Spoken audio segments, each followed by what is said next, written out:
Rangkaian kegiatan Komisi Pemberantasan Korupsi dalam sepekan terangkum dalam KPK 24 jam.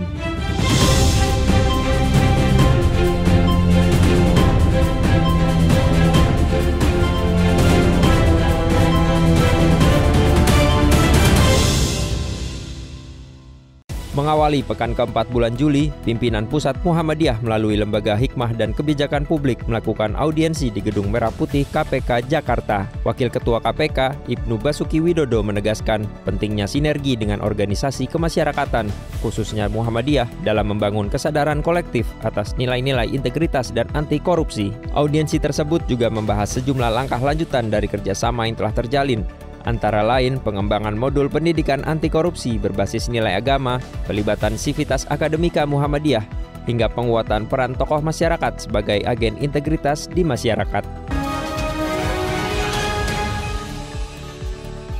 Kedeputian Bidang Pendidikan dan Peran Serta Masyarakat KPK bekerja sama dengan IM 57 Plus Institute dan GIZ menyelenggarakan Anti-Corruption Academy bertajuk Fighting Natural Resources Corruption Training for Civil Society. Pelatihan ini menjadi bagian dari strategi bersama KPK, IM 57 Plus Institute, dan GIZ dalam membangun integritas dan kesadaran anti korupsi di sektor sumber daya alam atau SDA secara kolaboratif dengan melibatkan organisasi masyarakat sipil, akademisi, media, hingga komunitas sipil.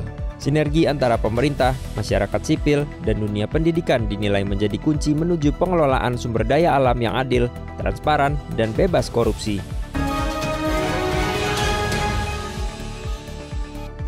Pembahasan mengenai rancangan Undang-Undang Hukum Acara Pidana atau RUU HAP terus bergulir. KPK menilai proses penyusunan regulasi ini belum melibatkan pemangku kepentingan secara utuh, termasuk lembaga yang secara khusus menangani tindak pidana korupsi. Sebelumnya, melalui kajian internal bersama para ahli lintas bidang yang juga kerap dimintai pandangan oleh DPR dan pemerintah, KPK mengidentifikasi sedikitnya 17 isu substansial dalam RUU HAP.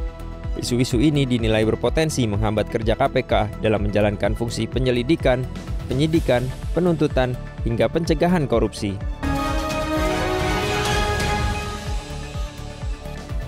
KPK mendorong pemerintah Kabupaten Ngawi untuk terus memperkuat tata kelola pemerintahan sebagai langkah strategis menjaga potensi daerah tetap bersih dari korupsi. Fokus utama diarahkan pada sektor pertanian yang menjadi andalan utama Ngawi, serta 10 proyek strategis yang tengah digagas untuk memperkuat iklim investasi daerah. KPK juga menekankan pentingnya fasilitasi terhadap penyedia lokal dan UMKM agar belanja pemerintah benar-benar mendorong pertumbuhan ekonomi masyarakat. Direktorat Pendidikan dan Pelatihan Anti Korupsi atau ACLC KPK kembali menggulirkan program pelatihan refleksi dan aktualisasi integritas atau prestasi bersama Kementerian Pekerjaan Umum. Kegiatan ini berlangsung di Balai Pengembangan Kompetensi Wilayah 4, Bandung, Jawa Barat. Dalam kegiatan ini, peserta dibekali berbagai materi tentang nilai integritas serta didorong untuk memetakan potensi risiko korupsi di unit kerjanya. Kegiatan ini juga dirancang sebagai ruang pembelajaran strategis untuk memperkuat budaya integritas, khususnya di kalangan pejabat tinggi negara. Diharapkan para peserta dapat menjadi panutan dalam menciptakan lingkungan kerja yang bersih dari praktik korupsi, pelanggaran, maupun penyimpangan.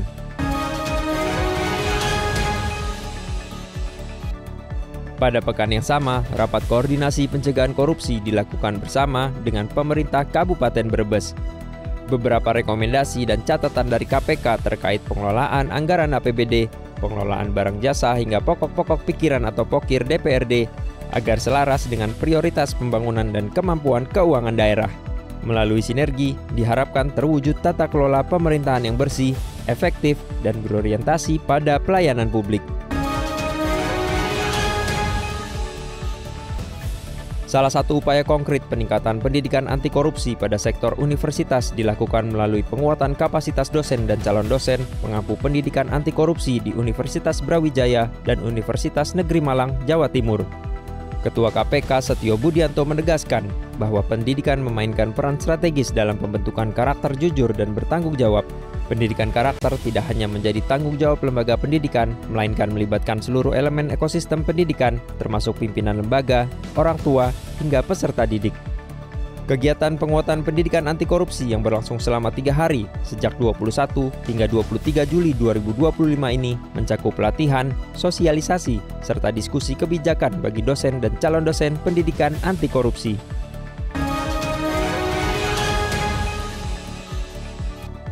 KPK melakukan penahanan terhadap 4 tersangka dalam perkara dugaan tindak pidana korupsi, pemerasan dan penerimaan gratifikasi terkait pengurusan rencana penggunaan tenaga kerja asing atau RPTKA di Kementerian Ketenagakerjaan.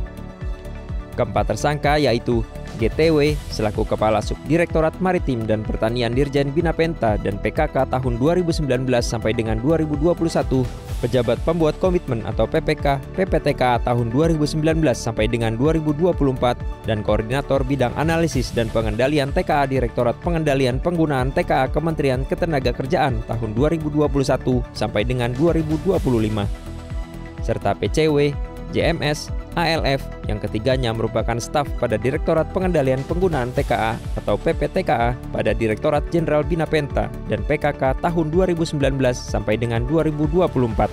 Penahanan dilakukan untuk 20 hari ke depan di Rutan Cabang Gedung Merah Putih KPK. Bersama anggota Tim Nasional Pencegahan Korupsi atau Timnas PK, KPK menggelar rapat koordinasi bersama Kementerian Perencanaan Pembangunan Nasional atau Bappenas, Kementerian Pendayagunaan Aparatur Negara dan Reformasi Birokrasi, Kementerian Dalam Negeri, dan Kantor Staf Kepresidenan. Ini dilakukan guna mempersiapkan laporan semester 1 Stranas PK tahun 2025 hingga 2026 yang akan disampaikan kepada Presiden. Lebih lanjut, laporan tersebut merupakan mandat dari Peraturan Presiden Nomor 54 Tahun 2018, di mana Timnas PK bertugas menyampaikan laporan ke Presiden setiap semester. Tahun ini, Stranas PK mencakup 15 aksi pencegahan yang dijalankan 67 kementerian lembaga dan 38 pemerintah provinsi dengan fokus pada perizinan dan tata niaga, keuangan negara, dan penegakan hukum, serta reformasi birokrasi.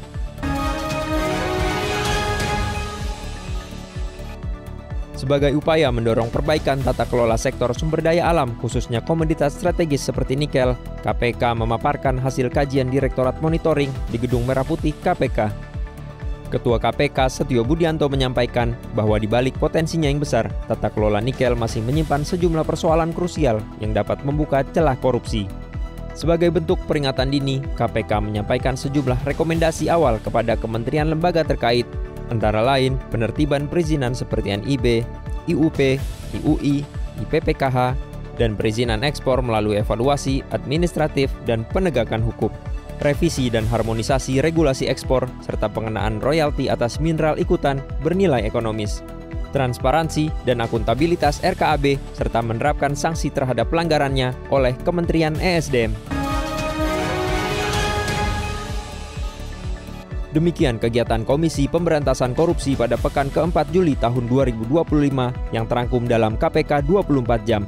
Dapatkan informasi selengkapnya melalui website kpk.go.id. Salam anti korupsi.